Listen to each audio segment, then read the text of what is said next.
ragazzi, come state? Bentornati a casa mia. Oggi sono davvero molto contenta e voglio condividere con voi questa gioia perché sta per arrivare un chitarrista pazzesco come ospite. Abbiamo deciso di suonare un pezzo insieme che vi faremo sentire tra poco. Lui è brasiliano di nascita ma americano di adozione, ha suonato con i più grandi artisti del mondo nel rock, nel pop, nel soul, nel jazz, da Steven Tyler a Paul Stanley, da Christina Aguilera a Pink, e si chiama Rafael Moreira.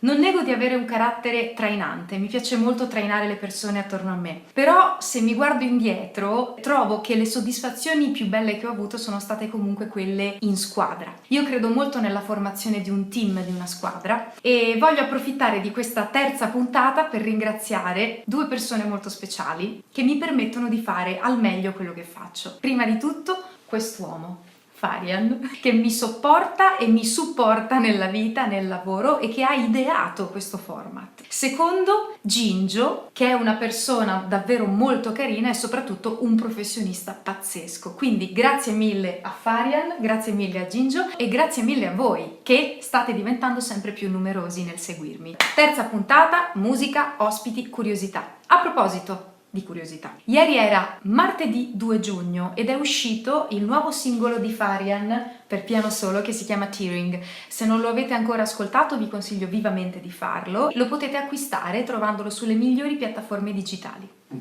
piccolo spot pubblicitario. Pensavo che la chitarra, specialmente quella elettrica, tra tutti gli strumenti è un po' lo strumento che sa essere più sexy, tira fuori le emozioni più torbide anche se vogliamo. È uno strumento molto particolare, leader, aggressivo. Ad esempio, se pensate ad un chitarrista forte, a chi pensate? Tu Farian a chi pensi? Nella mia mente, se penso a un chitarrista, penso a Slash. C'è un aneddoto nella mia vita nascosto dietro a Slash, no? Ero piccolo, forse in quinta elementare, e la maestra ci aveva commissionato di prendere una cartellina di quelle di cartone con l'elastico per mettere i fogli dentro, e sono stato in cartoleria, ho preso la mia cartellina, il giorno dopo mi sono presentato a scuola e, sai, era una cartellina nera con un bel logo, con una bella rosa, 2 pistole. Una mia compagnuccia di classe arriva da me e mi dice: sei proprio figo. Sì, grazie. No, perché wow, che fantastica cartellina che hai preso. Scusa, sai di chi è? Sì, dico, mi piaceva il disegno che aveva sopra. Non sai chi sono i Guns N' Roses? No, vabbè, non sei figo per niente.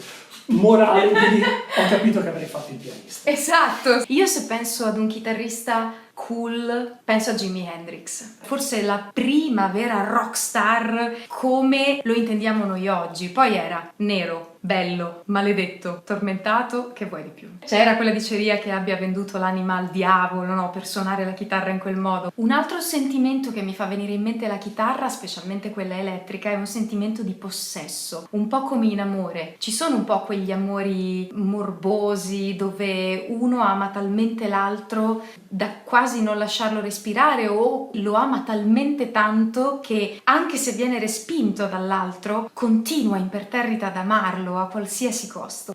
A volte l'amore ti droga proprio l'anima.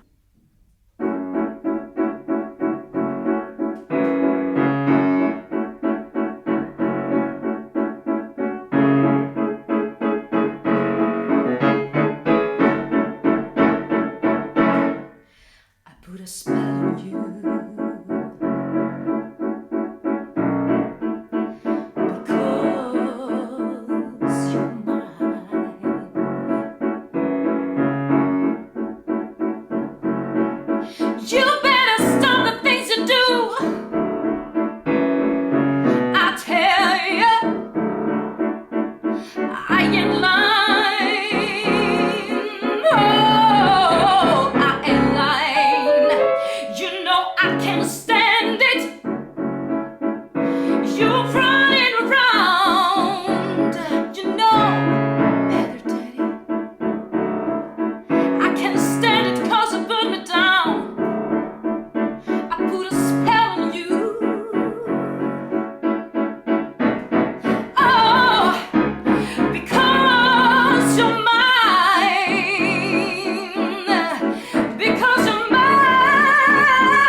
Hello,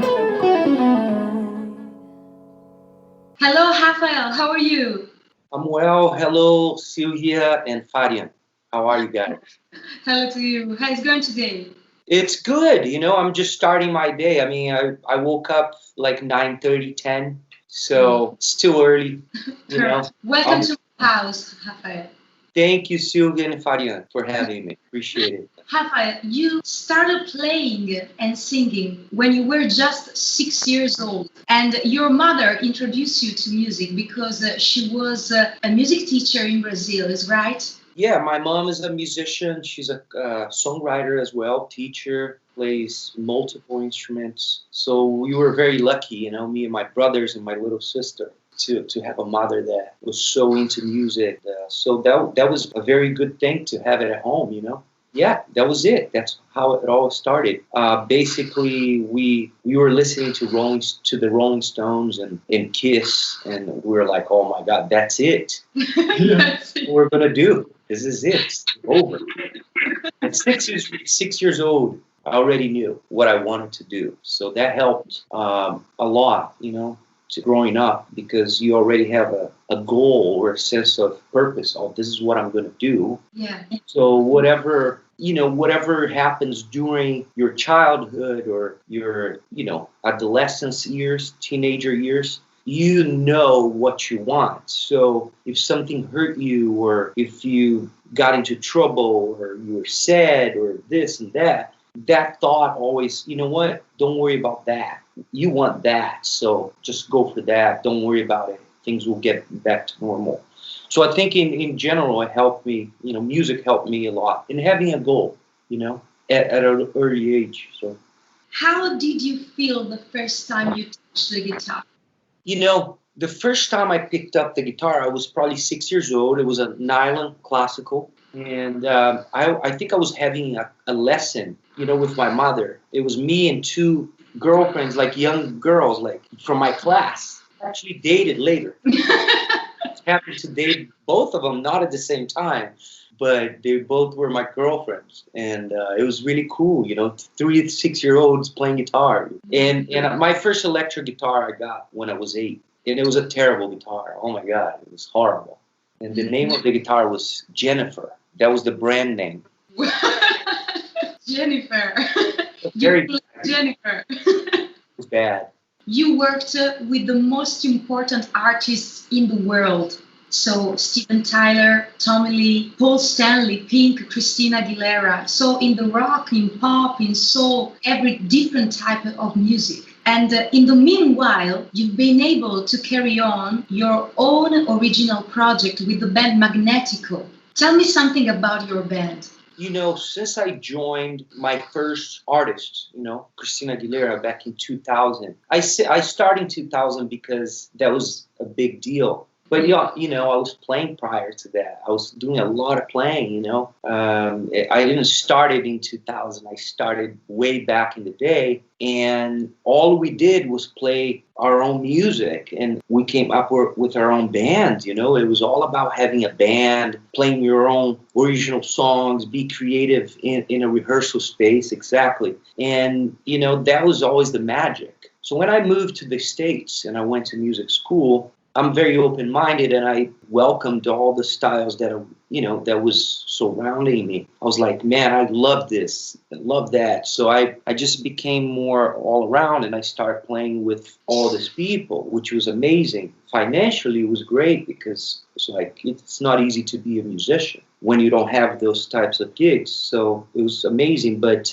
that feeling of creating your own music and having the talent to do so never went away. So I had to keep going. And then in 1999, I started playing at a place in Los Angeles called the Baked Potato, which is a jazz club that has been open for 40 plus years. It's since the 60s. So I put out a record, a solo record, which is more of a fusion jazz kind of rock thing. No lyrics. Yes, I sing a little bit, doubling some of the guitars and as a harmony sort of, I used it as just an element, not as there's no lyrics on that album. It's called Acid Guitar. It's my first album. And then I created a band called Magnetico because I love rock and I needed a rock, outlet, a place where I could rock out, write riffs and, send a message, write lyrics that meant something. So it's been great. It's not an easy path because you have to do the work yourself. You don't have a boss. You don't have a schedule giving to you. You have to create your own everything. It's a lot harder. I managed to put out 2 albums, one in 2009, one in 2016. And we managed to be on 4 Kiss cruises with many different bands. And we also opened for Kiss. We opened for King's X, Steel Panther, LA Guns, and so forth. So, could we be doing better? Yes, but it's never been just one thing in my career, Yeah. It's been many. So sometimes I run out of time or energy or sometimes, you have to be political, and it's not an easy path. As you both know, as musicians and artists, you understand that it's a very different world out there for everyone. Everyone wants to be heard. So, it's not just the time factor. It has a lot. But, I'm working on a brand new song, and I'll be probably releasing next month, so I'm happy. Very good. I'm happy for you. So, you are absolutely a star of live performances. Well, you're very kind, Silvia. No. That's true. I absolutely watched every single video about you on YouTube, and I love your style, absolutely. And Dave Navarro said that you are one of the best guitar player in the world. So you also had many experiences on TV. In 2015, I participated in the talent show The Voice here in Italy. And it was a good experience for me, a good chance. And I know that you worked in a few seasons of The Voice of America as well as American Idol. How were those experiences as a part of the program's band? Well, first of all, thank you so much. You're so sweet, and appreciate your kind words. The live performance thing it's always been something I loved since I was a little boy. I loved playing, and that definitely helped me shape my style and how comfortable I feel playing live, and how much I like to interact with the audience and look at people's faces or eyes and feel the energy. I always enjoyed that, and I think because of that, and I was in the right place in the right time, I, got exposed to that experience, because everyone wants to do it. And a lot of people are capable of doing the performances in TV shows and stuff. But, it happened to me. I'm thankful. And, I was prepared, though. You know what I mean? I was very prepared for that. And I'm very thankful for the chance. And The Voice was a very interesting experience. It's not an easy show for the musician. It's great, but it also takes a lot out of you because you're there for 12 hours. The band here in the USA, the Voice band in the USA, there's only one band for all of the contestants from the time they're doing their tryouts to the end of the show. So there's a lot of work. Yeah. For a creative person, someone that writes music and someone that likes to express themselves, is not an easy gig to be a part of the band because you're there all day long just playing a minute or 2 minutes of a song for 1,000 people all day, just doing that. So for a creative person, it's not an easy gig. So I have to admit that. Yes, you have to have the skill to play all kinds of music and be professional. And I've done TV shows in the past, so that part, it's okay. But the hard part is not to be out there creating. The good part is that they always invited me out to do solos and stuff and take on performances. But it must be, I don't know if it's confusing to the public when you're in a vocal competition and all of a sudden the guitar player is out there taking solos and sometimes louder than the singer. And I'm like, I'm not the one making decisions. going on here? That's because maybe in a few songs, the directors or I don't know who, but wants to hear your sound in that song in that moment. And I personally love it. Yeah. It's kind of strange. It happened on Rockstar when Dave Navarro said I was getting a lot of shots, and oh my God, sometimes 2 solos per song, and we're sizing it down to 2 minutes, 2.5 minutes. Yeah. Some songs don't have solo. I find a place to play a solo, and it was very kind of Dave to say that. Obviously, it's something that I thought about when I was a kid. I want to be the best, and then once you get to adulthood, you know that there isn't the best in anything. There is different, and there is what you and I like. So there isn't the best. It never existed. But I appreciated that he would say something like that to somebody that wasn't competing on the show. So that validates my childhood dream and, you know, as a kid to come up and do my thing. So, yeah, I'm very thankful and grateful for all those things. But The Voice is an amazing show. There's, you know, a reason why it's still running. And it's a great band, and I had a great time performing there, working with the directors and what do you call the choreographers. They're like, Rafa, we love working with you. You know, it's not much to talk about. Just, can you come here and do your solo here? It's like, yeah, just I'm all about it, you know. And then I went to do Idol for 3 years, and I did the same thing. I went to the show just to perform. I wasn't there all day long learning, doing this. No, I just show up and play 5 songs with 5 different performers and do my thing. It was great. It was a lot of fun. I enjoyed that a lot, you know. So thanks for the questions, and the rest is history. Yeah. What was the most exciting moment in your career? I don't think I have one, because I had too many very fulfilling moments where I was like, wow, I felt like, wow, this is so cool, you know, what an incredible moment. I can name a few for you. Yeah, because, like, I was playing with Pink at Wembley one time at the arena. Once we finished playing the show, I got out of stage, and Brian May from Queen came to me and shook my hand and gave me a huge compliment. And then I hung out with him and his daughter for a little bit after the show, and it was just, I mean, Queen is one of my influences. You know, me and my brothers, we listened to the albums and cassette tapes. Brian May is a huge influence on my playing. So that was so incredible for me, you know, to get a compliment, to get approached by one of your heroes. Yes, from a legend. Yeah, obviously Dave Navarro saying something that live on TV without you knowing. It's like, wow, okay, what's coming at me now? I'm just here doing my guitar thing. I'm not the focus of the show. So that was beautiful, because it shows you that you're doing something really cool.